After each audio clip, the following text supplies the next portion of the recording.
ওকে, এই হলো ভাষা প্রথম পরিচ্ছেদ।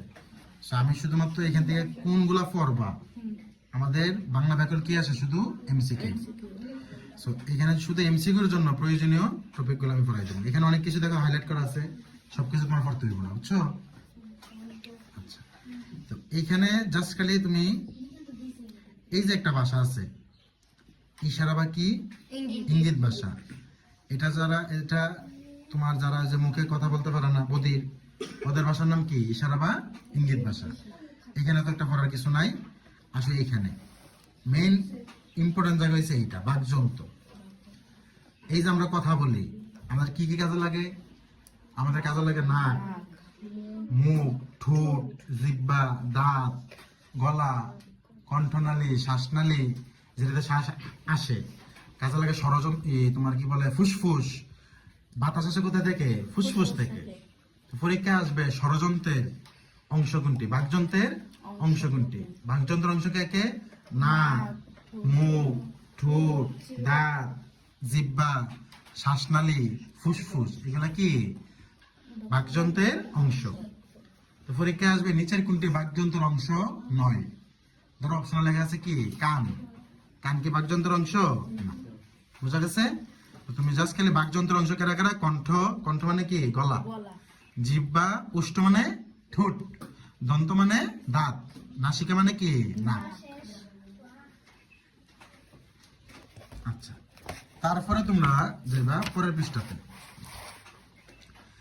এইখানে কিছু ইম্পর্টেন্ট পয়েন্ট আছে। এই যে বাংলাদেশের ভাষার নাম কি? বাংলা ভাষা। ইংল্যান্ডের ভাষার নাম ইংরেজি ভাষা। জাপানের ভাষার নাম কি? জাপানি ভাষা। রাশিয়ার ভাষার নাম রুশ। এই ভাষাগুলো পড়বা, কোন দেশের ভাষার নাম কি। তারপরে দেখো এখানে সবচেয়ে ইম্পর্টেন্ট, ভেরি ভেরি ইম্পর্টেন্ট, পৃথিবীতে কতটা ভাষা আছে? ৩,৫০০-এর উপর। ৩,৫০০-এর উপর।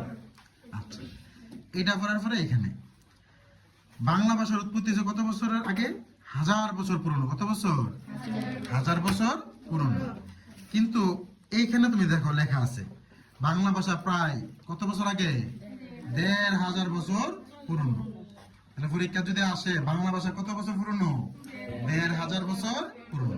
ওকে, এটা স্যার বিসিএসও আসে। বাংলা ভাষার উৎপত্তি কোন ভাষা থেকে হয়েছে? ইন্দো ইউরোপীয় ভাষা। বাংলা ভাষার উৎপত্তি হয়েছে ইন্দো ইউরোপীয় ভাষা থেকে, বুঝছো? ইন্দো ইউরোপীয় মূল ভাষাই হলো বাংলা ভাষার কি আদি উৎস। মানে বাংলা ভাষার উৎপত্তি হচ্ছে কোথা থেকে? ইন্দো ইউরোপীয় ভাষা থেকে, ঠিক আছে?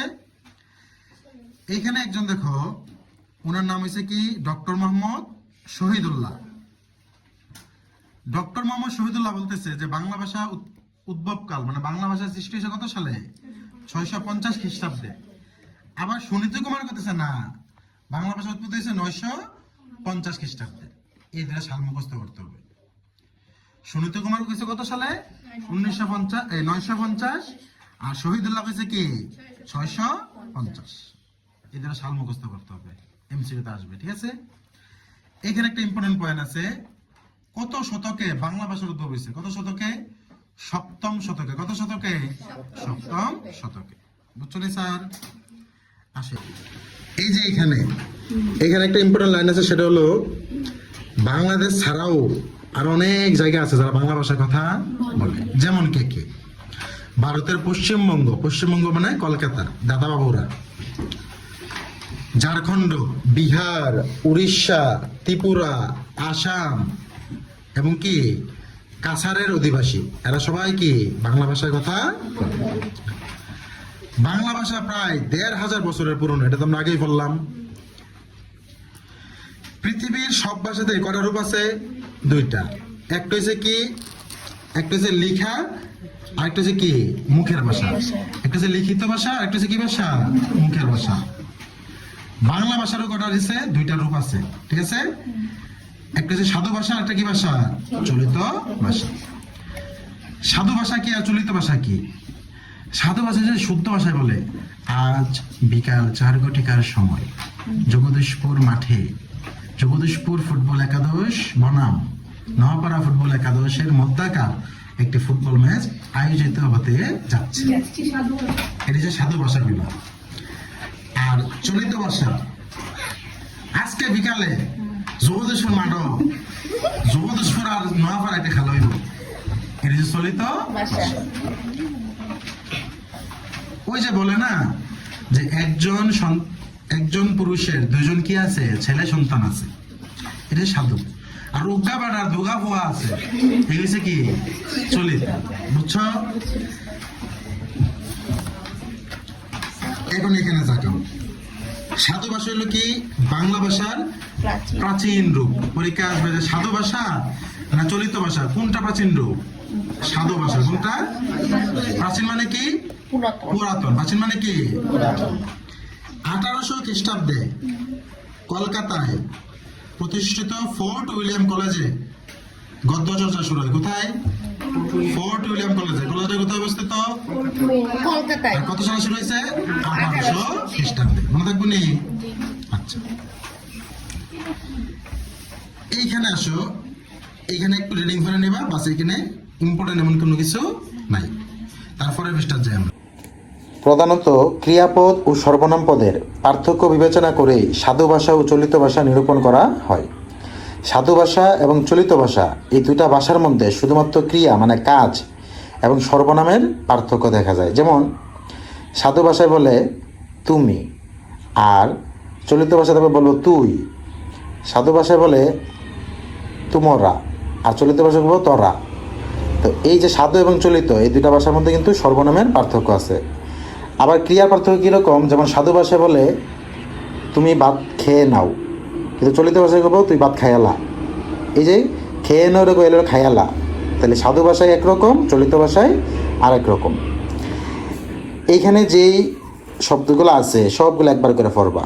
যেমন সাধু ভাষায় বলে যে করিব, কিন্তু চলিত ভাষায় কি বলে? করব। সেমভাবে তোমার দেখো এখানে যদি তুমি সর্বনাম ইউজ করে বলবা যে আমি করিব, আর সেখানে বলবে কি আমি করব। তো এইভাবে তুমি এই সাধু ভাষা এবং চলিত ভাষা যতগুলো শব্দ আছে, যেমন পড়িব, পড়ব, লিখিব, এটা সাধু ভাষা, আর চলিত ভাষা কি লিখব। এভাবে এইখানে আছে। আবার তোমার এই পৃষ্ঠাতে আছে, সবগুলো একবার পড়া নিবা। যেমন এখানে দেখো সাধু ভাষায় বলা হয় তাহার, কিন্তু চলিত ভাষায় কি কয়? তার। এই যে সর্বনামের পার্থক্য, এগুলো হলো সর্বনামের পার্থক্য। সাধু ভাষায় একভাবে ইউজ করা হয়, চলিত ভাষায় আরেকভাবে। আর এইগুলো হলো ক্রিয়া মানে ভার্বের পার্থক্য। দেখো সাধু ভাষায় বলে করিলে, আর চলিত ভাষায় কি বলে? করলে। তো এই শব্দগুলো একবার রিডিং করবা।